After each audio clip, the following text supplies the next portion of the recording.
корона тусах нь бас надын хувьд бол бага зэргийн ашигтай байсан. Яа тэгэхээр би өөртөө хөөрчлөлт хийсэн, өөрчлөлт ухаарсан. Дээр нэмээд би тусгаарлалтанд ороогүй бас улсаас 400,000 вон мөнгө авсан.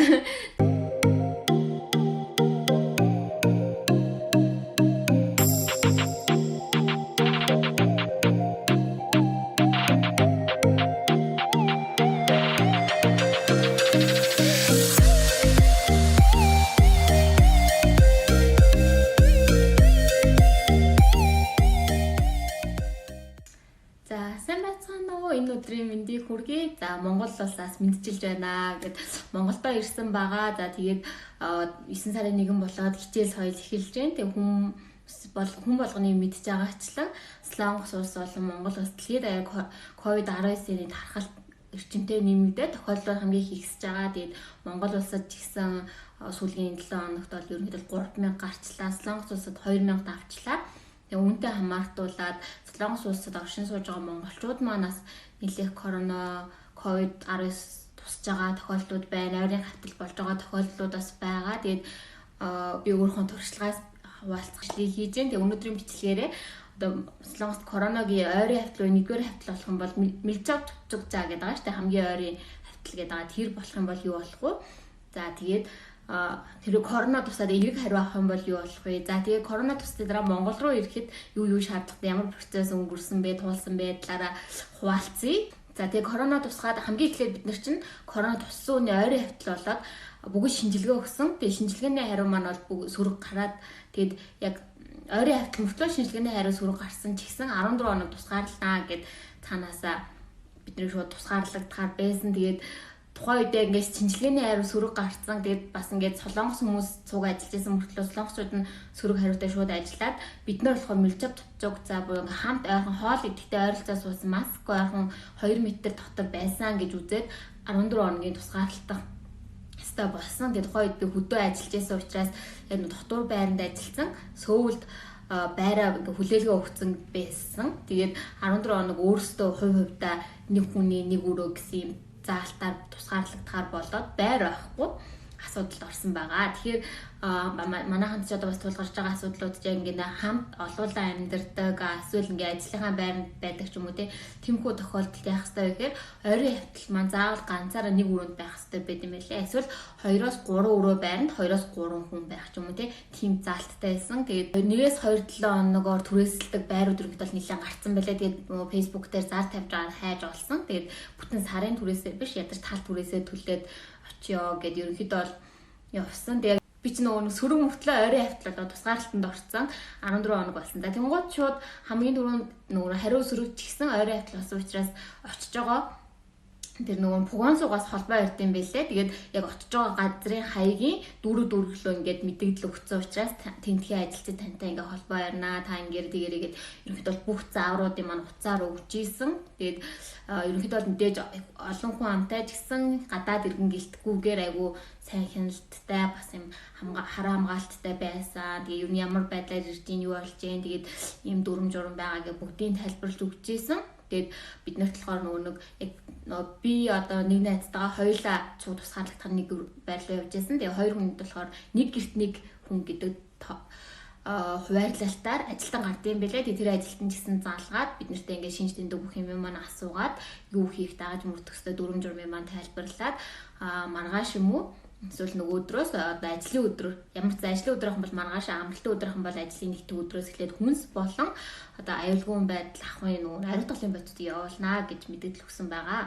Тэг гэртээ ирээд бэжсэн чинь маргааш нь ямар ч байсан шууд нөгөө ажилт нь ирээд гэрийн гадаа ойр зуур одоо нөгөө халуунаа үзэх халууны тэмдэглэгээ тэг гарын хариуцлага тэгээ тусгаарлаж байгаа гэсэн алтан бичиг өгчээсэн. Тэгээ тэр бичгийн юунд хэрэгтэй вэ гэхээр бид нэр одоо 14 хоног ажил хийхгүйгээр гэртээ тусгаарлагдсан улсаас учраас одоо нөгөө Smart Young бие буюу одоо амьдрагааны зардал гэж ерөнхийдөө нэг өдрийн нэг мөнгнөөсөө шалтгаалаад мөнгөөр боддгийм байлээ. Тэгээд нэг 14 хоног болох юм бол ойролцоогоор 470,000 вон дараа нэг сараас 2 сарын дараа дансанд орно гэсэн. Тэгээд тэр бичиг бэжэж дараа нь өөрийнхөө гэрийн харьяа жумын центр очиж бүртгэл хийлгэдэм байлээ.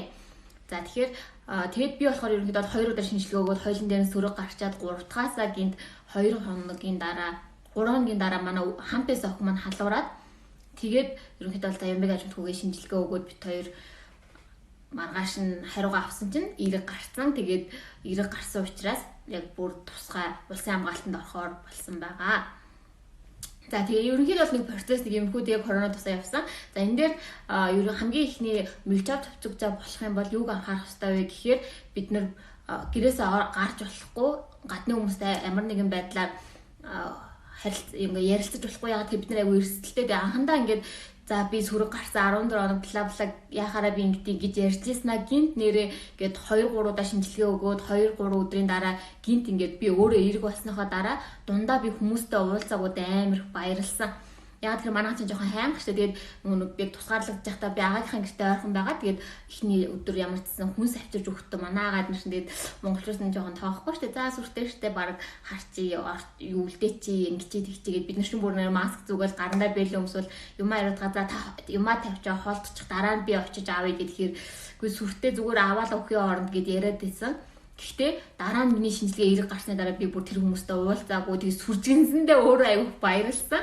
Тэгэхээр бас манайхан тиймэрхүү юм дээр болгоомжтой хандах хэрэгтэй юм билээ. 14 хоногийн тусгаарлалт гэсэн бол тэр учир шалтгаан байдаг юм байлээ. Яг тэгэхээр хамгийн анхны бид нар дээр тараасан өмнө 14 хоногийнхаа тусгаарлалтанд орцсон бол бид нар тусахгүй байсан байхгүй.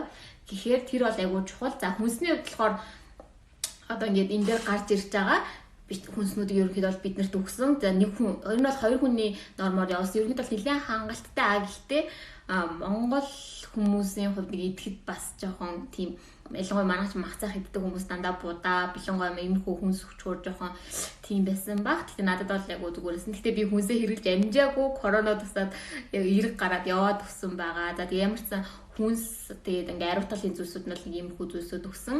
За тэгээ шинжилгээ өгөхдөө болохоор нийтийн дээр хэрэглэж болохгүй алхаж очиж шинжилгээ өгөөд буцаад алхаж гэртээ хараад маргааш өглөө тэгээд нөгөө хариу ирнэ гэд яриад тэгээд бид нэр лөө тэгээ ерөнхийдөө бол бид чинь оройдоо юмыг ядан тугаас ойрын хавтал болсон юм чинь ингээд трапли уугаал лимонтой ус уугаал өөрөөсөө витамин уугаал ингээд дархлаагаа дэмжиж байна гэдээсэн чинь трапли чинь халуун буурах үйлчилгээтэйг нь мартцсан. Тэгээд халуураад байгаа мэдгүй трафлогоор бууруулаад яваад байсан. Тэгээд 2 дахь өдрөөс трафлог авахгүйсэн чинь шүндөнгөө халуураад яарсан байгаа. Тэгээд ерөнхийдөө миний хувьд тэгэхээр хүнд бол тусаагүй 2 өдөр халуураад өнөрлөх мэдрэмж бол алдсан. Амтлах мэдрэмж нь 30% тай үлдсэн байгаа. За тэгэхээр хүмүүс ойрын хавтлын хувьд бол тийм. Тэгээд ойрын хавталд орсон хүмүүс маань 14 хоногийн дараа гэрээсээ гарахдаа тэр нөгөө бичгээ авч очиод Жумин Сентагоос Сэнвар Живон би гэж хэлээд бичиг баримтаа үзүүлээд гадаад хөрөний үнэлгээний хуулбарыг мөнгө авах дансныхаа хуулбарыг тэгээд нөгөө бичигтэйгээ цуг авчиад шинчаансоогоо бүглөөд ерөнхийдөө 2-3 сарын дараа мөнгө авах юм байлээ. Тэгээд тэр мөнгнүүдээс аваарай гэж хэлмээр байна. За тэгээд тэрнээс гадна юу байсан? Сөүл хотод амьдарч байгаа хүмүүс болохоор ачаал ихтэй учраас хүнс явуулж чадахгүй учраас 100,000 вон оронд нь авах уу гэдэг санал тавьж илээ. Манай нэг өөр туссан хүмүүс маань. За тэгээд миний зүгээс бол хүнс авч яснаас бараг 100,000 вон авцсан дээр юм байлээ шүү гэдэг зөвлөгөө өгч байна. Яг тэгэхээр би чинь өөрөө хүнсээ авцсан. Тэгээд харахад тэр бол 100,000 хүрхээргүй хүнс ахгүй. Тэгэхээр нэг хүний 100,000 бараг аваад өөрөөсөө тохирсон хүнсээ захиалаад авцсан дээр юм байлээ. За тэгээд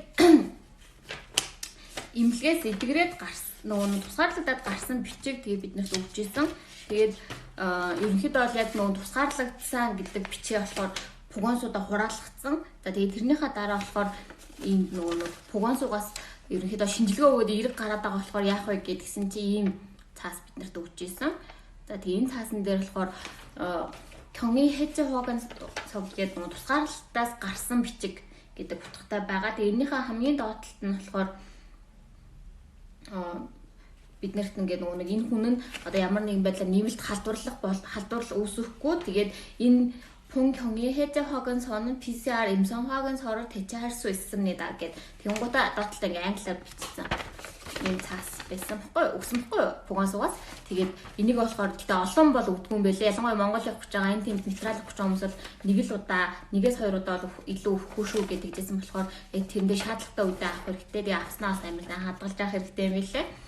За тэгээд би болохоор энэ нөгөө нисгчээсэн учраас нисгийнхаа яг өмнөх өдөрт очиод энэ бичгээ аваад бид нар нөгөө нэг нисгэд коронавиг байхгүй сөрөг гэсэн бичтэй цаасаа харуулдаг шүү дээ. Тэгээд энэ дээр болохоор сөрөг гэсэн бичгийг орлох боломжтой гэдээ солонгос англиар бичээд өгсөн учраас бүрэн бол энийг үзүүлээд ерөнхийдөө онгоцондоо суулсан. За тэгээд мэдээж бид нэр 4 сар дотроо корона тусаад илэрсэн байх юм бол тусгаарлагдахгүй гэсэн онцгой байдлын комиссийн заавар байгаа. Тийм учраас тусгаарлалтын байранд орохгүйгээр шууд гэрээ 14 оны тусгаарлагдах эрхээ бас энэ бичгээрээ би авсан байгаа.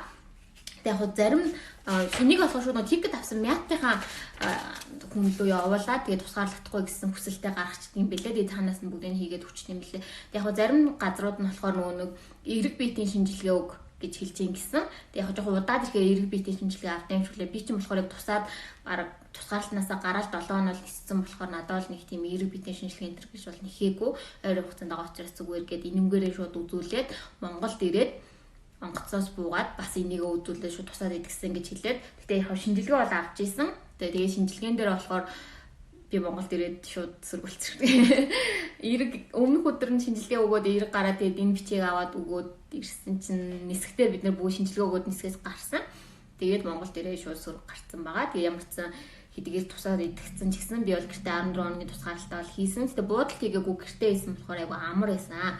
За гэхдээ бас нэг зүйл нэмээ хэлээд нөгөө тусгаарлалтын мөнгөө төлсөн байгаа шүү дээ. Би чи ялангуяа бүр 7 сард явна гэж ярьсан учраас тусгаарлалтын мөнгөө өгсөн байсан. Тэгээд тийм болохоор мөнгөө буцааж авах хүсэлтэд гаргасан да тэр нь болохоор гараараа өргөдөл бичээд одоо ямар шалтгаанаар тусгаарлалтын байранд ороогүй вэ гэдэг гараараа өргөдөлчээ тэрийгэ зургийн дараад 90%-ийнхаа хуулбарыг 10 өргөө зургийн дараад тикет нөгөө тусгаарлалтын мөнгө явуулсан баримтаа зургийн дараад өөрөө утасны дугаар тэгээд оршин суугаа хаягийнхаа мэдээлэл бүгдийг явуулаад онцгой байдлын газар руу мэйл явуулт юм бэлээ. Тэгээд тэндээс нь болохоор хүлээж авсан гэж мэдээлэл өгөөд 14-өөс 7-оос 14 хоногийн дараа мөнгө нь орно гэсэн. Гэхдээ минийх одоо бараг 20 хонцоо ороогүй л байгаа. Орох баха. Тэгэхээр ямар ч гэсэн тэгээд тусгаарлагдах мөнгө бол буцааж авах бас бүрэн боломжтой байдгийн бэлээ. За тэгээд ямар ч зэн ингээд бүх хүн тусаад идэгсэн. Тэгээд ийм тусаж байгаа юм өвчин туссан байна. Тэгээд ингээд бидний өдөр тутамдаа авж байгаа амьдралаас авж байгаа энэ мэдрэмж, кайф айгу чухал зүйл юм байна гэдгийг сая корона тусаад амар сайн ухаарсан. Амталж чадж байгаа, ямар нэгэн зүйл ингээ үнэрлэж чадж байгаа бүх зүйлийг үнэрийн ялгаад тэр үнэрлэхэд авдаг мэдрэмж, хоолноос авж байгаа амтны мэдрэмж, тэр кайф бүр ямар чухал юм бэ гэдгийг үнэрлэх хамтлах мэдрэмжээ алдсныхаа дараа л мэдэрт юм бэлээ. Тэгээд тийм болохоор бас яг одоо байгаа цаг мөчөө ингээд одоо амар гоё мэдэрч амьдраарай. Тэгээд бас нөгөө тэгдэж штэ залуу ингээд бүгдийг хийж чадхаар, идэж чадхаар байгаа дээрээ аялц зугаалаа гэдэг үгний утга учирыг сая л ухаарлаа. Хөвшрөөд одоо идэж болно болохгүй зүйлсийн тоо ангилалт нэмэгдчихсэн. Тэгээд идэж чадахгүй, зарим зүйлээ амталж чадахгүй штэ ядраад ингээд аялт ухаар ядраа явчихдаг ч юм уу те. Тиймэрхүү тохиолдолд хүрэхээсээ өмнө залуу байгаа дээрээ бүх одоо ингээд чин сонин содон зүйлийг турших боломжтой, зоригтой, чадвартай байгаа дээрээ аялал зугаалаарай, байгаа зүйлээ ингээ гоё байгаагаар мэдрээрэй гэдгийг бас уриалмаар байна. Айгу корона тусаад за одоо ерөнхийдөө би ямар ч ингээд 14 хоног тусгаарлаж явах хугацаанд арьсаа арчилсан, нүрээ будахгүйгээр ерөнхийдөө яг бүр цэвэр арьсны ажиллагаа гэдэг ерөнхийдөө арьсаас нэлээд гайг болгосон, бас аюу зүйлийг ухаарсан, өөртөө аюу сайн амралт өгсөн, бас нэг талаараа корона тусах нь бас надын хувьд бол бага зэргийн ашигтай. Би тусгаарлалтанд ороогүй, бас улсаас 400 мянган воны мөнгө авсан. Тэгэхээр ерөнхийдөө бол мэдээж эрүүл мэндэд хохиролтой. Гэхдээ одоо заавал би л тусаад би л өглөө бла бла гэл ингээд хямраад явах уу? Сайн зүйлсээ харъя. Тэгээ корона тусахнаас тийм ч их муу зүйлээс биш шүү гэдгийг хэлээ. Тэгээ битгий сэтгэлээр унаарай. Маш олон хүмүүс тусаж байгаа. Гэхдээ бүгд идгэрнэ. Тэгээд яг хуу мэдгүй өнгөрөх зүйлсүүд байгаа учраас энэ бичлэгийг үзээд нэг хүнд нь гэсэн тусалсан байхаа гэж найдаж байна. За тэгээд Монголтайгаа болохоор бичлэг хийн гэж худлаа яриад явах уу. Гэтэ яг хуу заагаар бол хаяа солонгослынхаа мэдээлэл юмнуудаа оруулна. За баяртай.